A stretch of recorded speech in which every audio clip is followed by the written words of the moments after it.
आप सभी को प्रभु यीशु मसीह के मधुर और मीठे नाम में जय मसीह की।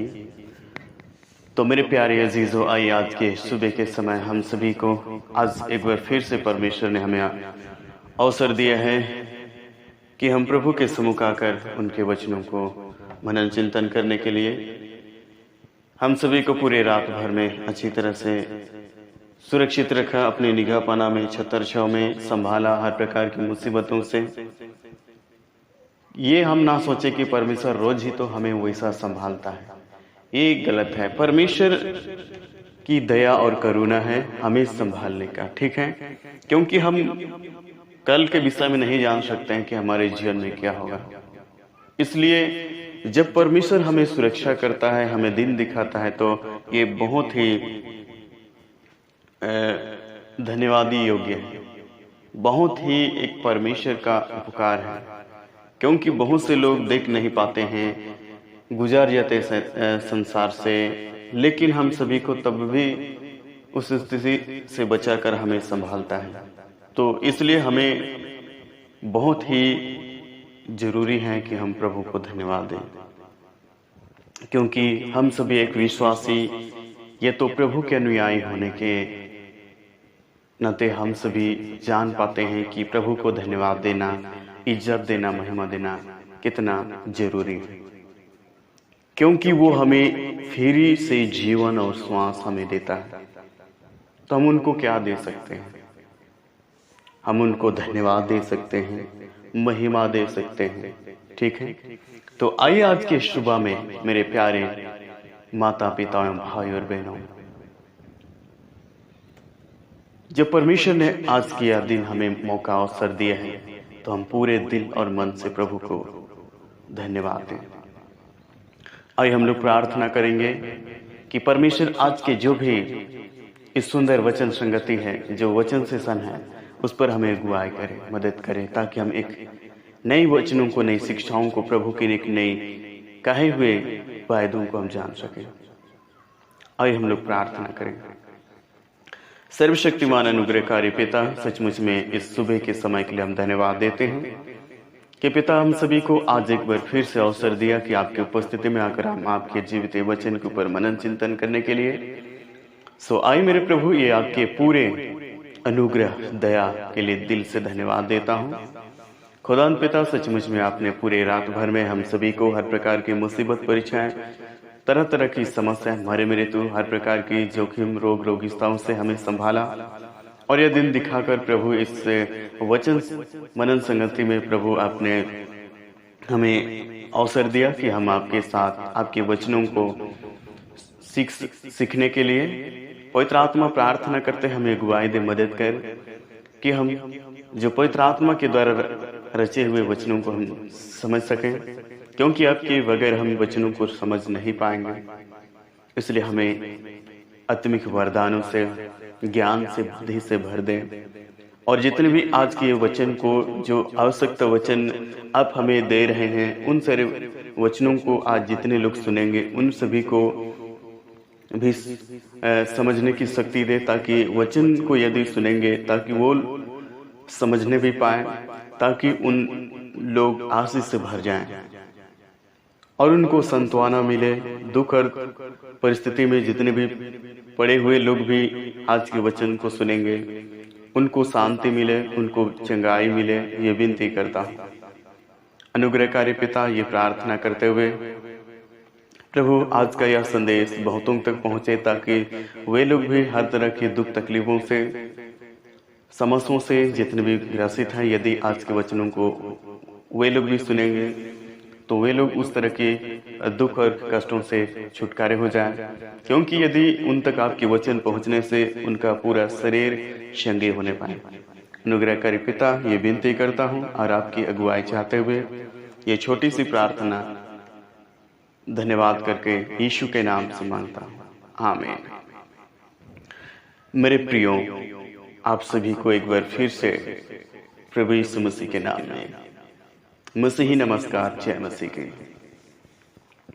आइए आज की सुबह के समय परमेश्वर जब हम सभी को अच्छा मौका अवसर दिया वचन को सीखने के लिए, परमेश्वर के साथ बातचीत करने के लिए प्रार्थना के द्वारा, क्योंकि हम लोग जानते हैं कि प्रार्थना के द्वारा हम लोग परमेश्वर के साथ बातचीत करते हैं, उनको बतलाते हैं अपनी समस्या को।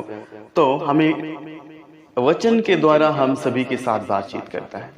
जो वचन में लिखा है वो परमेश्वर हम सभी के साथ बातचीत करता है। कैसे? वो अगर किन्हीं वचन को देखें, मत डर, तो कौन कह रहा है? परमेश्वर हमसे कह रहा है। तो हमें डरने की जरूरत नहीं है मेरे प्रियो। इसलिए आइए जो भी, क्योंकि हम लोग जानते हैं कि वचन परमेश्वर है। ये कैसे हम जानेंगे? तो हम लोग यूहन्ना की किताब में देखते हैं 1 अध्याय में कि आदि में वचन था, वचन परमेश्वर के साथ था और वचन परमेश्वर था।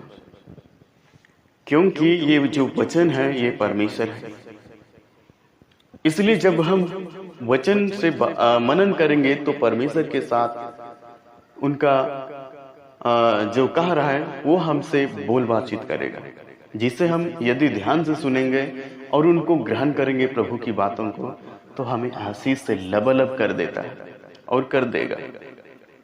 इसलिए यदि आप निराश हैं, हताश हैं, हर प्रकार की चिंताएं से जूझ रहे हैं, यदि आज की इस शुभ संदेश को यदि आप सुन रहे हैं, विश्वास करता हूं कि आप लोग आशीष से भर जाएंगे। अब लोग संतवाना आप सभी को मिलेगा। तो आइए हम लोग वचन की ओर जाएंगे और वचन को हम लोग मनन चिंतन करेंगे। आज सुबह का जो वचन हम लोग मनन चिंतन करेंगे वो है गलतियों की किताब, उसके 6 अध्याय वचन 6 से 10 तक हम लोग देखेंगे। तो यहाँ हेडिंग्स में लिखा है कि एक दूसरे की सहायता करो। तो हम सभी को पवित्र परमेश्वर आज के ये सुबह वचन से हमें बतलाना चाहते हैं, एक दूसरे के भलाई के विषय में, सहायता करने के विषय में, क्योंकि हमें दुख और तकलीफों में परमेश्वर सहायता करता है। आइए हम वचनों को पढ़ेंगे और मनन चिंतन करेंगे। वचन में परमेश्वर हम सभी के साथ हमें क्या बतलाना चाह रहे हैं। तो लिखा हुआ है, जो वचन की शिक्षा पाता है वह सब अच्छी वस्तुओं में सिखाने वालों को भागी करे। धोखा ना खाओ, परमेश्वर टट्ठों में नहीं उड़ाया जाता, क्योंकि मनुष्य जो कुछ बोता है वही कटेगा। क्योंकि जो अपने शरीर के लिए बोता है वह शरीर के द्वारा विनाश की कटनी कटेगा, और जो आत्मा के लिए बोता है वह आत्मा के द्वारा अनंत जीवन की कटनी कटेगा। हम भले काम करने में साहस ना छोड़ें, क्योंकि यदि हम ढीले ना हो तो ठीक समय पर कटनी कटेंगे। इसलिए जहां तक अवसर मिले हम सबके लिए भलाई करें, विशेष करके विश्वासी भाइयों के साथ। मेरे प्यारे अजीजों, आइए हम वचनों को देख लिए और परमेश्वर हमसे क्या कहा हम सभी ने सुने। ठीक है, आइए हम इस पर हम लोग मनन करेंगे कि परमेश्वर हमसे कह दिया तो हमें क्या करना चाहिए। इस पर हमें बातचीत करना, मनन चिंतन करना बहुत जरूरी है। तो कहने का मतलब 6 पद में हम देखते हैं कि जो भी एक मसीही व्यक्ति वचन को की शिक्षा को पाता है या परमेश्वर के कहे हुए बातों को जब जान जाता है, जैसे कि आज ये जो संदेश को आप सुन रहे हैं और सुनकर जान जाएंगे, तो आप सभी को क्या करना है कि आप जब जान गए हैं तो एक दूसरे को भी जानकारी देना बहुत जरूरी है। यही है, एक दूसरे को भी सिखाना बहुत जरूरी है कि हमें क्या करना चाहिए, क्या नहीं करना चाहिए, कैसे करना चाहिए। क्योंकि जब हम एक दूसरे की सहायता करने के विषय में जब हम जान रहे हैं, तो वही है जो हम वचन के द्वारा परमेश्वर की बातों को सीखते हैं, तो हमें दूसरों को भी सिखाना बहुत जरूरी है, बतलाना बहुत जरूरी है।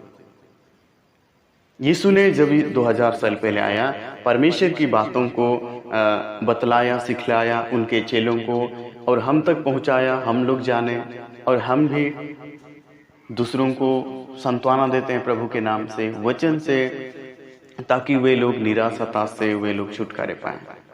इसलिए लेकिन हम देखते हैं परमेश्वर कभी टट्ठों में नहीं उड़ाए जाते, इसलिए हमें धोखा नहीं खाना है मेरे प्रियो। आज बहुत से लोग वचन की जो शिक्षा नहीं सुन पाते हैं, वे लोग क्या होते हैं, टट्ठा करते हैं, परमेश्वर की बातों को मजाक समझते हैं। लेकिन ये एक धोखा है, ऐसा हमें नहीं करना है। क्यों नहीं करना है?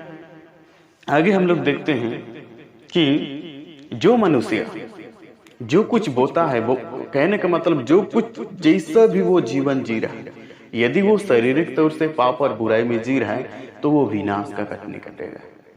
जैसा भी, क्योंकि हम कल देखें कि न्याय में पेश होना होगा, वहां हमारा जैसा हम जीवन जिए वही रिपोर्ट हमें स्मरण दिलाया जाएगा कि जीवन में हमने क्या किया।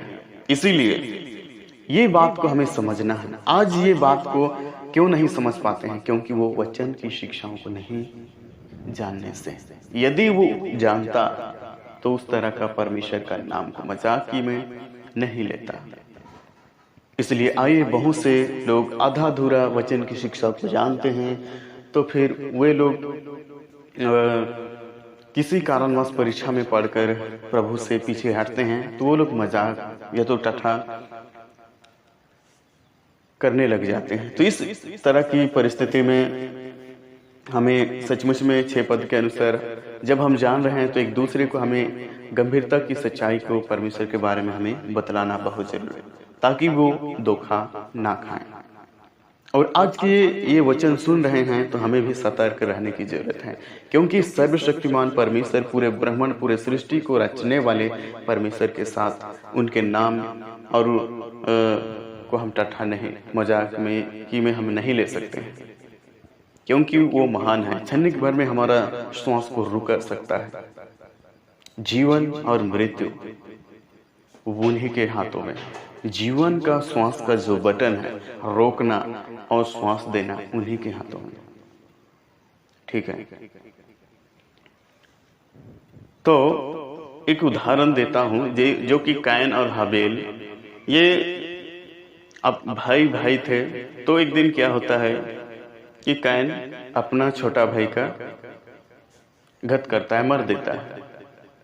तो उनकी माँ को पता नहीं चलता है। तब जो आदम है, जब उनके लिए काबर बनाता है, खोदता है गड्ढा, तो उनकी पत्नी हवा रोती है, ये अब क्या कर रहे हैं।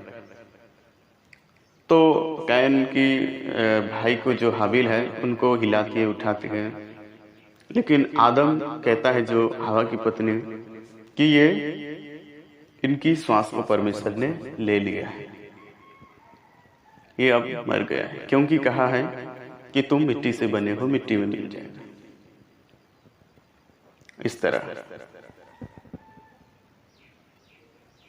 तो मेरे प्यारे अजीजों, इसलिए हमें ध्यान देने की जरूरत है और परमेश्वर के नामों को हम मजाक में ना लें, क्योंकि कितना महान है। हमने शुरू में सुन रहे थे कि कितना महत्वपूर्ण है प्रभु को धन्यवाद दिया और महिमा चढ़ाना, क्योंकि हमें वही जीवन जीवित रखता है। ठीक है, इसलिए हमने देखा कि हम जैसा अपना स्वार्थी से जीवन जिएंगे, उन्हीं का परिणाम हम ही को दिया जाएगा। आगे जब हम देखते हैं तो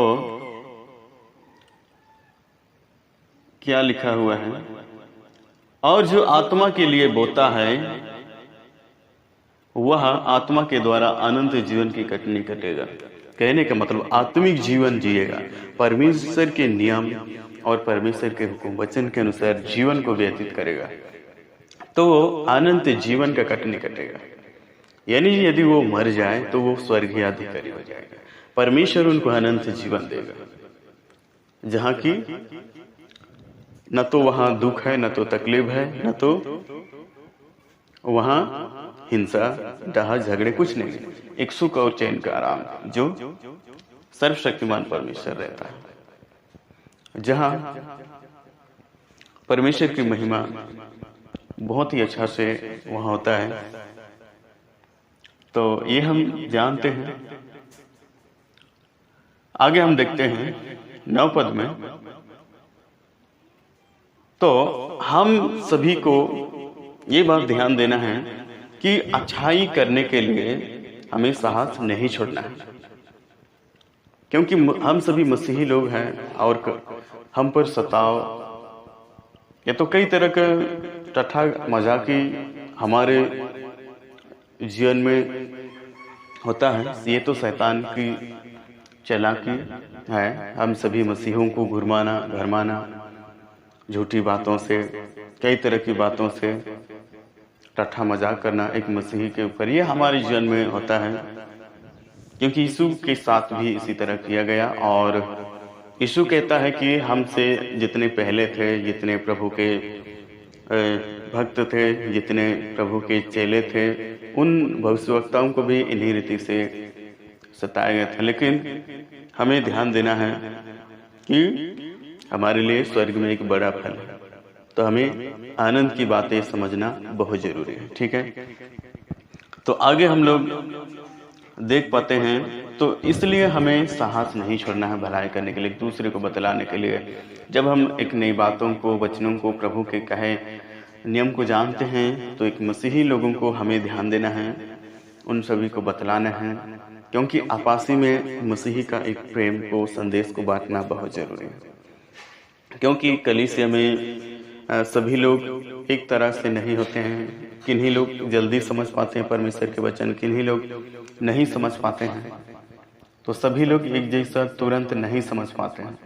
तो हम जितना समझे हैं, यदि हमसे वो काम समझा है तो उनको ध्यान देना है, उनको बतलाना है वैसा, और वो भी बतलाएगा जो उनसे कुछ और ही काम समझा है तो वो उनको बतलाएगा। इस तरह हमें ये भलाई के काम को करने की जरूरत है, और हमें साहस को नहीं छोड़ना है। आगे हम देखते हैं, क्योंकि यदि हम ढीले हो जाते हैं या आत्मिक क्षेत्र में हम कमजोर हो जाते हैं, तो फिर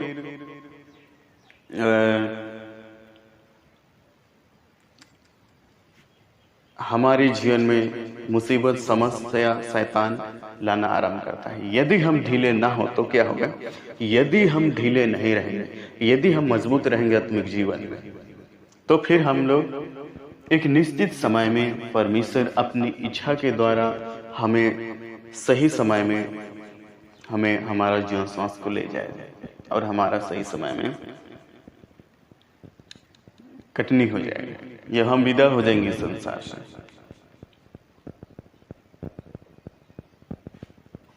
तो ये हम देख पाते हैं। और 10 में लिखा है कि जहां तक हम सभी को अवसर मिले, तो क्या करना है कि हम सबके साथ भलाई करें, हमारी प्रिय सहकर्मी, हमारे पड़ोसी,